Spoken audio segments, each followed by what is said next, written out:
wabarakatuh. Waalaikumsalam warahmatullahi wabarakatuh. Anak-anak sekalian, sebelum belajar, marilah kita berdoa dimulai. Selesai? Ya, insya Allah hari ini kita akan belajar IPS kembali. Ya, gimana kabarnya kalian? Sehat semua? Alhamdulillah. Alhamdulillah Ya, sehat. alhamdulillah ya. Hari ini kita akan belajar tentang faktor pendorong mobilitas sosial ya. Sebelum belajar, coba posisi kalian udah siap buat belajar semuanya? Posisi tulisnya atau bukunya, pensilnya udah siap semua? Sip. Anak-anakku sekalian, apakah kalian tahu ada seseorang yang tadinya dia jadi guru?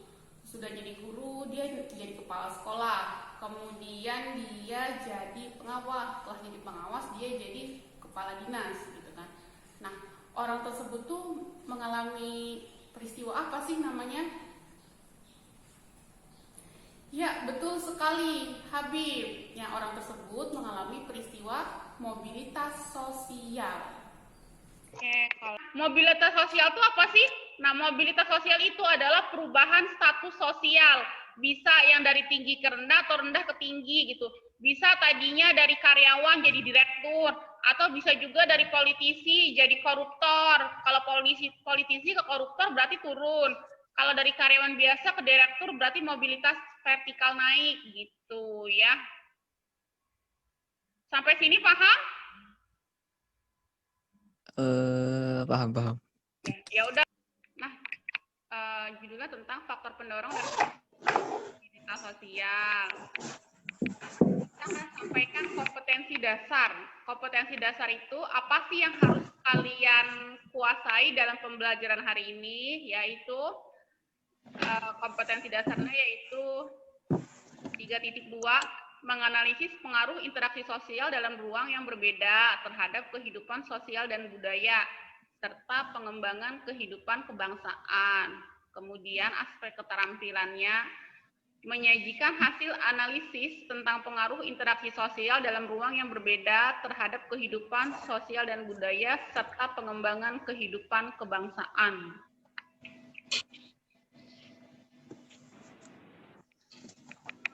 Kemudian indikator pencapaian kompetensinya. Nah, hal yang harus kalian kuasai setelah pembelajaran hari ini yaitu yang pertama, mampu menjelaskan faktor pendorong mobilitas sosial, menganalisis faktor penghambat mobilitas sosial, menyusun laporan hasil telaah tentang faktor pendorong dan faktor penghambat mobilitas sosial. Yang terakhir, menyajikan laporan hasil telaah tentang faktor pendorong dan faktor penghambat mobilitas sosial. Kemudian tujuan pembelajarannya. Nah, hari ini kalian pembelajarannya akan diskusi kelompok. Bu Ica bagi jadi 3 kelompok ya.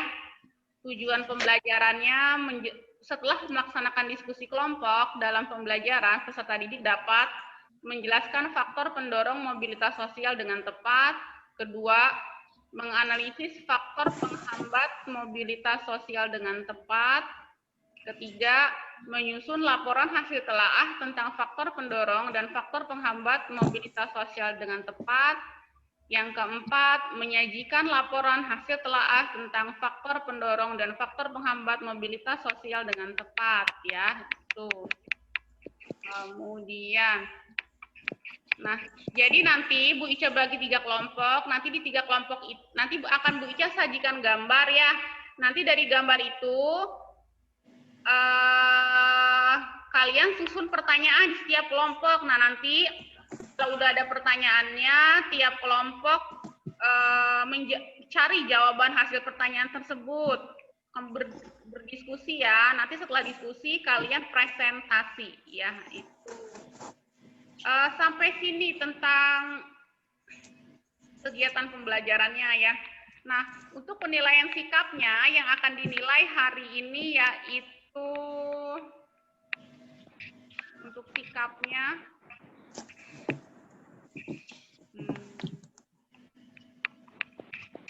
Miss, tugasnya sekarang itu udah kelompok gitu, Miss. Iya, nanti kalau udah Bu Ica bagi room. Untuk penilaian sikapnya yang akan dinilai itu ada dua, ada sikap spiritual dan sikap sosial. Sikap spiritualnya Bu Ica lihat dari tadi pas awal pembelajaran kalian berdoa dulu enggak gitu. Kemudian nanti setelah akhir pembelajaran kalian berdoa enggak, itu untuk sikap spiritual. Untuk sikap sosialnya itu ada dua penilaian yang Bu Ica ambil hari ini yaitu jujur dan disiplin. Untuk jujurnya sikapnya yaitu tidak menyontek dalam mengerjakan soal, kemudian tidak menjadi plagiat, mengambil atau menyalin karya orang lain tanpa menyebutkan sumber. Jadi nanti kalau kalian searching dari internet, ditulis linknya apa. Kemudian yang ketiga, mengakui kesalahan apa kekurangan yang dimiliki. Untuk indikator sikap disiplinnya,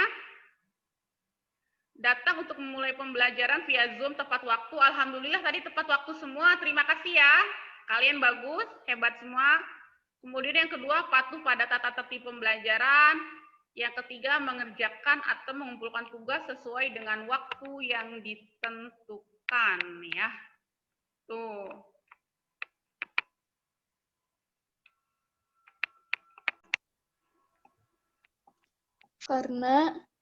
Karena anaknya kurang pengetahuan.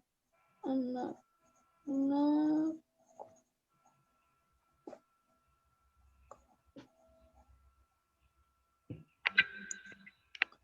dan gambar 2. Gambar 2, pantang menyerah dalam menggapai cita-citanya.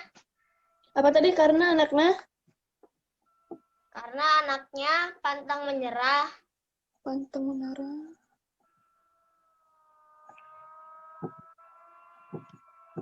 Terus? Menyerah. Saya ingin menjelaskan atau mempresentasikan gambar tersebut, gambar dari dua tersebut. Di sini peserta didik terdapat 3, yaitu Nafis, Venus, dan Hito. Pertanyaan pertama yaitu faktor apa yang mempengaruhi gambar pertama. Faktor pertama yaitu terdapat anak tukang beca kuliah S3 ke Inggris. Anak S3 ke Inggris itu karena dia mempunyai wawasan sosial yang tinggi dan tidak pantang menyerah. Terima kasih ya. Tadi udah cukup bagus presentasinya. Ya, silakan ada yang ingin ditanyakan? Apa saja faktor menghambat mobilitas sosial? Iya.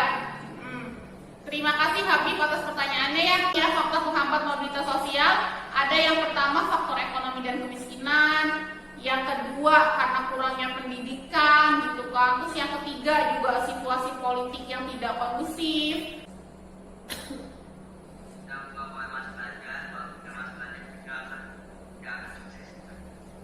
Oke, terima kasih Dian. Nah, terusnya Bu Ica mau nanya nih, apa sih manfaat yang kalian peroleh dari pembelajaran hari ini?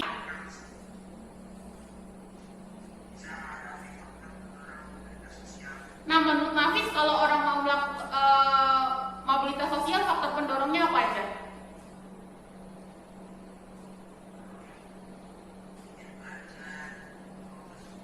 Ya, hari ini pembelajaran kalian cukup interaktif. Terima kasih atas perhatiannya ya. Semoga pertemuan berikutnya lebih aktif lagi. Untuk minggu besok, kalian akan belajar tentang saluran mobilitas sosial. Silahkan dibaca buku paketnya. Yang setelah ini, sebelum diakhiri pembelajaran hari ini, mari kita berdoa.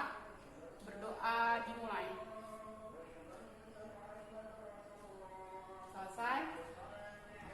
Terima kasih atas perhatiannya. Wabillahi taufiq wal hidayah. Wassalamualaikum warahmatullahi wabarakatuh.